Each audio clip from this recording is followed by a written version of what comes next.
मेरे प्यारे साथियों, आपके सामने एक तस्वीरों का कोलाज है जिसको देखकर आप अंदाजा लगा सकते हैं कि किस तरह से भारत में विदेशी डेलीगेशंस का, विदेशी जनप्रतिनिधियों का, विदेशी नेताओं का जमावड़ा लगा हुआ है। भारत के लिए निश्चित ही यह गर्व का विषय है कि भारत G20 को होस्ट कर रहा है। और G20 को होस्ट करते समय जो तस्वीर आपके सामने सबसे पहले है वो आज ही के सेशन से जुड़ी हुई है। आप हैं वर्ल्ड बैंक के प्रधान या वर्ल्ड बैंक के हेड। दुनिया को लोन देने वाली, दुनिया की मदद करने वाली जो दो संस्थाएं हैं उनमें वर्ल्ड बैंक और IMF का सबसे ऊपर नाम आता है। ये वर्ल्ड वॉर 2 के दौर की बनी हुई हैं। उसके पश्चात जब दुनिया का निर्माण हो रहा था तब बनाया गया था। आप हैं बांगा, जो कि अमेरिका में ही रहते हैं और अमेरिका से ही वर्ल्ड बैंक को हेड करते हैं। आप इंडिया आए हुए हैं और जब ये इंडिया आए तो इन्होंने अपने साथ में भारत के बारे में जो अच्छी बातें थी वो भी लेकर आए और यहां आकर कहा। अजय बांगा जी के द्वारा G20 में आना और उनके साथ साथ भारत के बारे में अच्छी बातें बोलना, ये हमने कल एक चुटकीले अंदाज में अपने ट्विटर हैंडल पर साझा किया था कि पाकिस्तान से बोलो कि वर्ल्ड बैंक वाले आए हैं, पैसा चाहिए हो तो बताना। इस तरह से हमने एक इशारा दिया था आपको ये समझाने का कि भैया इस समय पाकिस्तान में वर्ल्ड बैंक और IMF के नाम पर जहां एक और पलक पांव बिछाए बैठे हैं कि ये लोग कभी पहुंच जाएं और आकर के तारीफ में 2 शब्द कह दें और इनकी इकोनॉमी चल पड़े, वो लोग भारत में आए हुए हैं, भारत के मेहमान हैं। इसी बीच में दूसरी दुनिया की सबसे बड़ी बैंक जिसे आप IMF के नाम से जानते हैं, उसकी प्रधान क्रिस्टलिना जॉर्जीवा भारत में आपको बहुत ही खूबसूरत अंदाज में दिखाई दे रही हैं, थिरकते हुए दिखाई दे रही हैं। जब वो भारत पहुंची तो उनके स्वागत के लिए जो म्यूजिकल नाइट रखा गया था वो उसको पूरी तरह एंजॉय कर रही है। ये दर्शाता है कि विदेशी डेलीगेशन जब भारत आए हैं तो वो भारत आकर के कितना प्रसन्नचित हैं। भारत की अगुवाई से, अतिथि देवो भव के जो भाव है उससे ये दृश्य निश्चित ही हमारे पड़ोसियों को नागवारा गुजरेगा। खैर, फिलहाल के लिए वर्ल्ड बैंक के द्वारा कहे गए बात का विश्लेषण करते हैं। उन्होंने कहा है कि वर्ल्ड बैंक ने भारत को अप्रिशिएट करते हुए कहा है कि भारत ने पिछले 6 सालों में जो डिजिटल पब्लिक इंफ्रास्ट्रक्चर, जिसे आप DPI कहते हैं, उसका जो कार्य किया है वो 47 साल में जितना काम होता उसके बराबर है। यानी 47 ईयर में जितना काम होता वो भारत ने मात्र 6 साल में कर दिखाया है। यह जानकारी जैसे ही बाहर आई तो फिर इस विषय पर जानकारी जुटाना शुरू हुआ कि भाई ये कौन सी चीज की तारीफ कर दिए हैं, DPI क्या होता है, सारी बातें आपको बताते हैं। देखिए, दुनिया भर में आज जो ताकतें हमारे देश में एकत्रित हुई हैं, दुनिया भर की बड़ी ताकतें, उनका असल उद्देश्य यह है कि कभी दुनिया वापस से आर्थिक संकट के दौर में ना जाए। दुनिया में जब जब आर्थिक संकट आए हैं तब एक दूसरे देश के साथ मदद करके उन्हें बाहर निकालने के लिए शुरुआती तौर में इसका गठन इसी उद्देश्य से किया गया था। फिर उसके बाद में सारे देश आपस में मिलते रहे और अपनी अपनी बातें करते रहे। G20 की प्रमुख चीजों में से एक है डिजिटल पब्लिक इंफ्रास्ट्रक्चर। इसका मतलब यह है कि जो जनता देश में निवास करती है उसको कितना ज्यादा टेक्नोलॉजी के साथ में जोड़कर अपडेट किया गया है। जैसे भारत ने अपने इन पिछले सालों में जो UPI है इसके अंदर एक अलग ही मुकाम हासिल कर लिया है। जनधन अकाउंट जो कि मेजॉरिटी ऑफ इंडियंस के पास है, मोबाइल की कनेक्टिविटी जो भारत के लगभग हर कॉर्नर में अब पहुंच चुकी है। ये सब चीजें दर्शाती हैं कि भारत ने कितना तेजी से संचार के क्षेत्र में, टेक्नोलॉजी के क्षेत्र में और पेमेंट के ट्रांसफर गेटवेज के रूप में जबरदस्त कार्य किया है। इसी को देखते हुए G20 ने global partnership for financial inclusion नाम से अपने डॉक्यूमेंट में यह कहा है कि प्रधानमंत्री मोदी की लीडरशिप में भारत ने UPI, जनधन आधार, ONDC, कोविन, जब कोरोना का काल था तो जो इंजेक्शन लगने के लिए जो कोविन प्लेटफॉर्म बना था, अनाज वितरण के लिए ONDC जो बना था, ऐसी योजनाओं से डिजिटल पब्लिक इंफ्रास्ट्रक्चर को डेवलप किया है। और ये आप और हम अच्छे से इसका यूज भी करने वाले लोगों में से हैं। UPI मोस्ट प्रोबेबली आप में से अधिकांश लोग अब तक यूज कर ही चुके होंगे किसी ना किसी रूप में, चाहे पेटीएम हो, चाहे भीम पे हो, UPI हो, किसी भी तरीके से यूज किया हो, या फिर कोरोना वैक्सीन के समय कोविन का उपयोग किया गया हो। ये सब कनेक्ट करने वाली चीजें हैं जो देश ने देखी हैं। वर्ल्ड बैंक ने अपनी रिपोर्ट में कहा है कि वित्तीय समावेशन का मतलब समाज के जितने भी वर्ग हैं उनको फाइनेंशियली मुख्य धारा में शामिल करना, उसके लिए जनधन आधार, मोबाइल नंबर आदि का बड़ा योगदान रहा है। भारत ने 6 साल में अपनी फाइनेंशियल इंक्लूजन दर को, जो कि 2008 में 25% थी, उसे 80% तक पहुंचा दिया है। इसको आसान भाषा में अगर हम ये कहें कि भारत के जितने भी लोग हैं अब वो टेक्नोलॉजी के माध्यम से पैसे को कनेक्ट करके रखे हुए हैं। आप में से बहुत से लोगों ने यह अनुभव किया होगा कि अगर आप अब सड़क किनारे कोई भी सामान खरीद रहे हो या कहीं भी छोटा सा ट्रेवल कर रहे हो, आपके ट्रांसफर के लिए यूपीआई इजीली अवेलेबल हो जाता है। चाहे आप सब्जी खरीद रहे हो या फिर आप टिकट्स बुक कर रहे हो, चाहे आप फ्लाइट का टिकट बुक कर रहे हो, यूपीआई हर लेवल पर उपलब्ध है। भारत का डिजिटल पब्लिक इंफ्रास्ट्रक्चर यानी सरकारी सेक्टर को ही नहीं बल्कि प्राइवेट सेक्टर को भी कैपेसिटी बढ़ाने में मदद करता है। इवन कुछ नॉन बैंकिंग फाइनेंशियल सर्विसेज ने तो छोटे कारोबारियों को लोन देने में 8% तक की कन्वर्जन रेट दर्ज की है। डेप्रिसिएशन कॉस्ट में, यानी कि जो चीज मतलब बर्बाद हो जानी थी, उसमें 65% तक की कमी आई है। फ्रॉड और धोखाधड़ी को पता लगाने का जो खर्चा है वो भी 60% तक कम हो गया है, क्योंकि पहले जो फ्रॉड होते थे, जैसे आज आधार नंबर है आपके पास या आपके पास बैंक अकाउंट नंबर से कनेक्टेड मोबाइल नंबर है, तो आपके फ्रॉड आपको तुरंत पता चल जाते हैं। तो यूपीआई की सफलता को भी हाईलाइट करते हुए कहा गया है कि भारत की जीडीपी के आधा से ज्यादा राशि यूपीआई से इंडिया ट्रांजैक्ट कर चुका है। भारत और सिंगापुर के बीच इस साल फरवरी में हुई यूपीआई इंटरलिंकिंग की तेज, सस्ती और ट्रांसपेरेंट क्रॉस बॉर्डर पेमेंट की सुविधा को भी हाईलाइट किया गया है। यानी कि डिजिटल पब्लिक इंफ्रास्ट्रक्चर को ध्यान में रखते हुए, जिससे कि कॉम्प्लेक्सिटी और कॉस्ट और टाइमिंग बचा, 65% डेप्रिसिएशन कॉस्ट की कमी आई, साथ ही साथ जो फ्रॉड डिटेक्शन है उसमें 66% की कमी आई, और जो बैंक के द्वारा किसी कस्टमर को ऑनबोर्ड करने का खर्चा होता था, आपने ऐसे बहुत सारे लोगों ने देखा होगा, पहले बैंक में अकाउंट खुलवाना जो था वो एक लंबा प्रोसीजर का पार्ट होता था। वहां जाइए, पूरा कागज भरिए, उनका पूरा की पूरा एक कंज्यूमर, एक अधिकारी जो है आपके साथ इन्वॉल्व होता था, उनका भी दिन का 2-3 घंटा लगता था, तब जाके कुछ होता था। दूसरे दिन वेरिफिकेशन के नाम पर आपके घर जाते थे, तब जाके अकाउंट खुलता था, कई बार नहीं भी खुलता था। लेकिन अब यह हो गया कि आपके पास 3 चीजें हैं, आपके पास मोबाइल नंबर है, आपके पास आधार कार्ड है, तो आपका सीधा जनधन अकाउंट खुल जाएगा।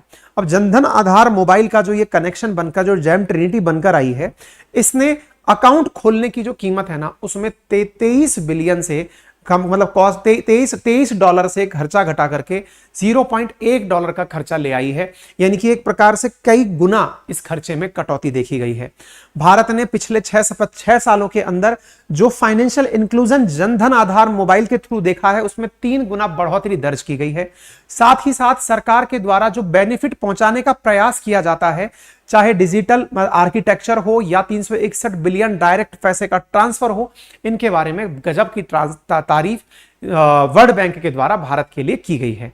ठीक है ना। भारत ने हाल ही में अपने लेवल पर इस डिजिटल पब्लिक इंफ्रास्ट्रक्चर को बढ़ावा देने के लिए न केवल आधार बल्कि अब डिजी यात्रा का भी उपयोग किया है। जो आप में से साथी फ्लाइट्स लेते हैं, यानी कि हवाई जहाज से यात्रा करते हैं, उनकी हवाई यात्रा से पहले अब ऐसा फेशियल रिकॉग्निशन सिस्टम लगाया है कि आपके जाते ही आपकी पूरी पहचान हो जाएगी कि आपने आखिरी बार ट्रेवल कब किया था, आपके नाम से टिकट बुक है या नहीं है। आपकी सीधी चेक इन केवल चेहरा देख करके हो जाएगी। साथ ही साथ आपके डॉक्यूमेंट्स को सुरक्षित रखने के लिए ऑनलाइन क्लाउड डिजी लॉकर के रूप में दिया गया है। ये सब चीजें भारत को बढ़ावा देती हैं, भारत की जो डिजिटल ताकत है उसको बढ़ावा देती है। प्रधानमंत्री ने इसी कारण से इस बात को अपने ट्वीट पर दर्शाते हुए कहा है कि हमने 47 साल का काम 6 साल में किया है, और यह बात वर्ल्ड बैंक खुद मानती है। ठीक है ना। और इसका प्रमाण यह भी है कि यूपीआई में हाल ही की 1 अगस्त की आप खबर देख सकते हैं कि हम लोगों ने 9.96 बिलियन ट्रांजैक्शंस किए हैं, लगभग 15.34 लाख करोड़ रुपए के। यानी आप और हमने जो पैसा ट्रांसफर किया है उसकी वैल्यू इतनी दामों तक पहुंच चुकी है। इससे आप इस बात का अंदाजा लगा सकते हैं, जो कि वर्ल्ड बैंक में निकल करके आई है। ठीक है। अब G20 की बैठक में जो आए हुए विदेशी प्रतिनिधि हैं और उनके साथ आए हुए जो फॉरेन डेलीगेशंस हैं, उनके जो जानने वाले हैं, उनका ऑफिस स्टाफ है, उनके साथ अधिकारी जो आए हैं, उनको भारत मंडपम में जहां पर यह पूरा इवेंट हो रहा है, वहां पर क्या क्या नजारे दिखाए जा रहे हैं, उसका अंदाजा आप भारत की डिजिटल यात्रा से लगा सकते हैं। भारत ने प्रॉपर तरीके से तैयारी की है कि यहां पर जब कोई आए तो उन्हें प्रॉपर तरीके से हमारा डिजिटल, चाहे डिजी लॉकर हो, चाहे डिजी यात्रा हो, चाहे यूपीआई हो, उसका अनुभव कराया जाए। एक बहुत ही इंटरेस्टिंग चीज भारत ने यहां पर की है, और वो क्या है कि सभी जितने भी हमारे फॉरेन डेलीगेशंस आ रहे हैं, उनके अकाउंट में 1000 रुपए यूपीआई के माध्यम से डाल दिया गया है, और कहा गया है कि अब आप इस पैसे का उपयोग इसी भारत मंडपम में जब भी कोई खरीद फरोख्त करनी हो तो करके देखिएगा। ये विदेशी प्रतिनिधियों को और उनके साथ आए अधिकारियों को यह अनुभव दिलाता है कि हमने ट्रांजैक्शंस को कितना सेफ, सिक्योर और सीमलेस कर दिया है। बिना किसी दुविधा के उसे संपन्न कराने में हमने कार्य किया है। ये चीज अपने आप में हमने बहुत अच्छी बनाई है। दूसरा, आर्टिफिशियल इंटेलिजेंस के अंदर हमने भाषिणी का भी प्रदर्शन किया है। ये क्या है? हमने प्रॉपर तरीके से एक ऐसा इंटरफेस एआई के माध्यम से बनाया है जिसमें आप कोई सी भी भाषा इनपुट डालिए, वो अपने हिसाब से उसे सेट करती है डेटा को R&D के साथ। जब आपको जरूरत पड़ती है तो आपके अपने हिसाब से उसे रिप्रोड्यूस करके दे सकती है। तो भारत ने इस प्रकार से अपने फॉरेन डेलीगेशंस के लिए बहुत सारी सुविधाएं इस भारत मंडपम, जहां दिल्ली के प्रगति मैदान में यह बैठक हो रही है, वहां दी हैं। ट्विटर पर इसी कारण से G20 इंडिया 2023 ट्रेंड में भी है। विदेशी डेलीगेशंस का आने का दौर आपने कल तक देखा भी होगा। शायद विभिन्न मीडिया हाउसेज ने आपके सामने ये तस्वीरें साझा की होंगी। दुनिया का हर बड़ा, लगभग हर बड़ा, शी जिनपिंग और पुतिन को छोड़ करके नेता आज भारत की धरती पर है, दिल्ली के भारत की राजधानी में है। और वहां पर ये अपने अपने लेवल पर भारत की, जो भी भारत की तरक्की है और दुनिया का जो बढ़ावा है, उसके बारे में चर्चा कर रहे हैं। ऐसी स्थिति में यूएस प्रेसिडेंट का भारत आना 3 दिवसीय यात्रा के लिए यह भी बहुत मायने रखता है। जब वो एयरफोर्स 1 से उतरे और प्रधानमंत्री से मिलने गए तो ये अपने आप में एक नेक्स्ट लेवल मित्रता को दर्शाता है। अमेरिकी राष्ट्रपति जो बाइडेन शुक्रवार को G20 समिट के लिए भारत पहुंचे थे और फिर वो एयरपोर्ट से प्रधानमंत्री मोदी के कार्यालय में मिलने पहुंचे थे।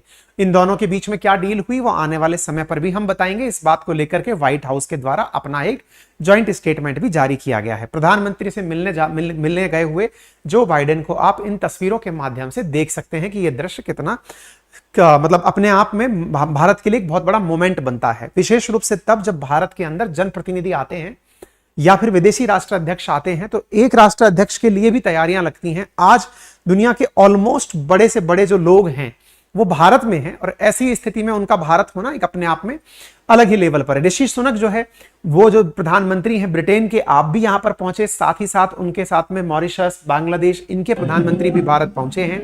साथ ही G20 के इवेंट में ऋषि सुनक जी ने आने के बाद अपने लेवल पर वीडियो शेयर किया।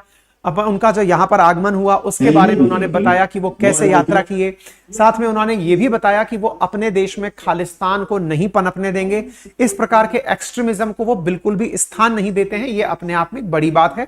ऋषि सुनक जी इस जगह को लेकर काफी एक्साइटेड हैं और उन्होंने इस इवेंट में बहुत बढ़ चढ़ के पार्टिसिपेट भी किया है।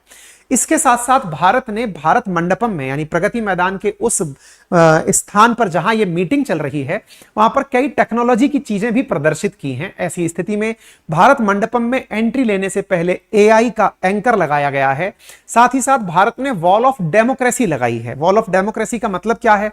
जब आप अंदर एंट्री करेंगे तो भारत मंडपम में एंट्री करते ही 26 ऐसे वीडियो दिखाते हुए बड़े बड़े स्क्रीन्स लगाए गए हैं जो कि आपके सामने पहुंचने पर ही आपके फेशियल एक्सप्रेशन से भाषा का अनुमान लगाकर आपको बताएंगे कि भारत का इतिहास क्या है। भारत का इतिहास क्या है, भारत का डेमोक्रेसी से कितना पुराना नाता है। भारत मंडपम के अंदर नटराज की प्रतिमा, पारंपरिक गीत संगीत, शंख, सूर्य द्वार, प्रगति छत्र, पंच महाभूत, योगासन और मेगा फुव्वारे, ये सब वहां का आकर्षण बढ़ाते हैं। चूंकि भारत ने भारत मंडपम के माध्यम से जो मतलब डेमोक्रेसी की वॉल बनाई है उसके थ्रू भारत ये स्थापित करना चाहता है कि दुनिया में लोकतंत्र की, अगर डेमोक्रेसी का अगर जननी किसी को कहा जाए तो वो भारत है। आपने देखा होगा एक शब्द बड़ा कॉमन है, ओल्डेस्ट डेमोक्रेसी अमेरिका अपने आप को कहता हुआ पाया जाता है, लार्जेस्ट डेमोक्रेसी भारत कहता है। लेकिन अब भारत ने एक और शब्द पकड़ लिया है और वो क्या है? Mother of democracy. और दुनिया के जब इतने बड़े बड़े लोग हमारे देश में उपस्थित हों और उस समय भारत बकायदा स्क्रीन चलाकर ये दिखाए सबको कि देखिए आज से नहीं कितने सालों से हमारे यहां पर डेमोक्रेसी की बातें हो रही हैं, 5000 साल से इस प्रकार से वॉल्स लगाई गई हैं। आपको यहां पर दिखाया जाएगा कि भारत मदर ऑफ डेमोक्रेसी कैसे है। सिंधु घाटी सभ्यता, आप देखिए ये जो आप तस्वीर देख रहे हैं ये हड़प्पा की डांसिंग गर्ल का स्टैच्यू है जो यहां आए हुए लोगों को यह याद दिलाएगा कि भारत आज का नहीं है। देखिए जब भारत ने गुलामी का दौर जिया उस दौरान हमारे अंदर हमारी कल्चरल जो ताकत थी उसे बहुत अच्छे से भुला दिया गया। हम इतिहास में कितने समृद्ध थे ये सब भुला दिया गया। आज का यह दृश्य दुनिया के आए हुए राष्ट्राध्यक्षों को यह मजबूर करेगा सोचने के लिए कि भारत का दौर कितना समृद्ध रहा होगा।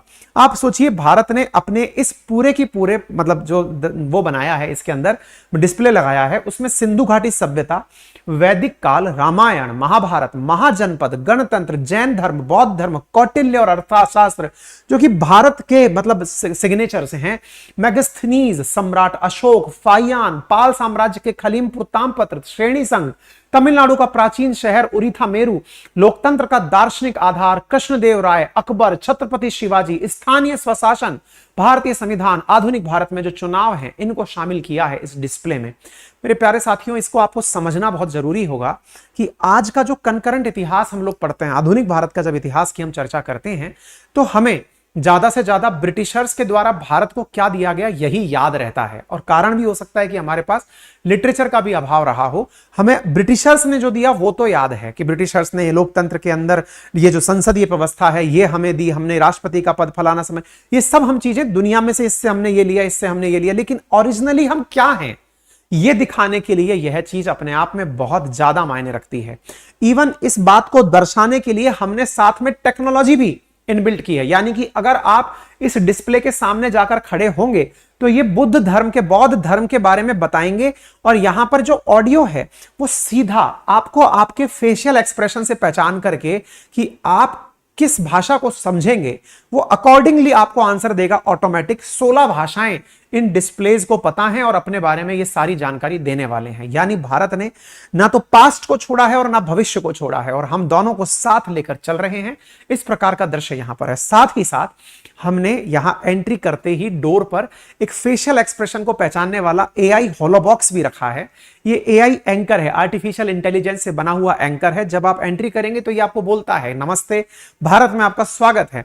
बकायदा ये एडवांस वॉइस क्लोनिंग टेक्नोलॉजी को जो रियल एंकर वाली फील देती है वैसे बोल करके वेलकम करती है। ये मशीन है जो कि आपको यहां पर एक महिला के रूप में दिखाई दे रही है, जो कि वेलकम करते हुए दिखाई देती है। इवन बाइडेन भी अगर इसके सामने होंगे तो ये बाइडेन को पहचान करके बाइडेन की एसेंट में, बाइडेन की भाषा में बात करके उनका वेलकम करेगी। इस प्रकार से हमने एआई का, आर्टिफिशियल इंटेलिजेंस का, क्योंकि भारत सॉफ्टवेयर की ताकत है और दुनिया को यह दिखाना चाहता है कि भैया एआई के मामले में हम पीछे नहीं हैं, हमने अपनी विविधताओं को दिखाते हुए गीता एआई का भी यहां पर प्रदर्शन किया है। गीता एआई जो कि गीता के बारे में जानकारी देने के लिए, कि अगर आप वहां जाएं, गीता से रिलेटेड सवाल पूछें तो वो पूरी तरह से आपको चैटबॉट जवाब देता हुआ दिखेगा।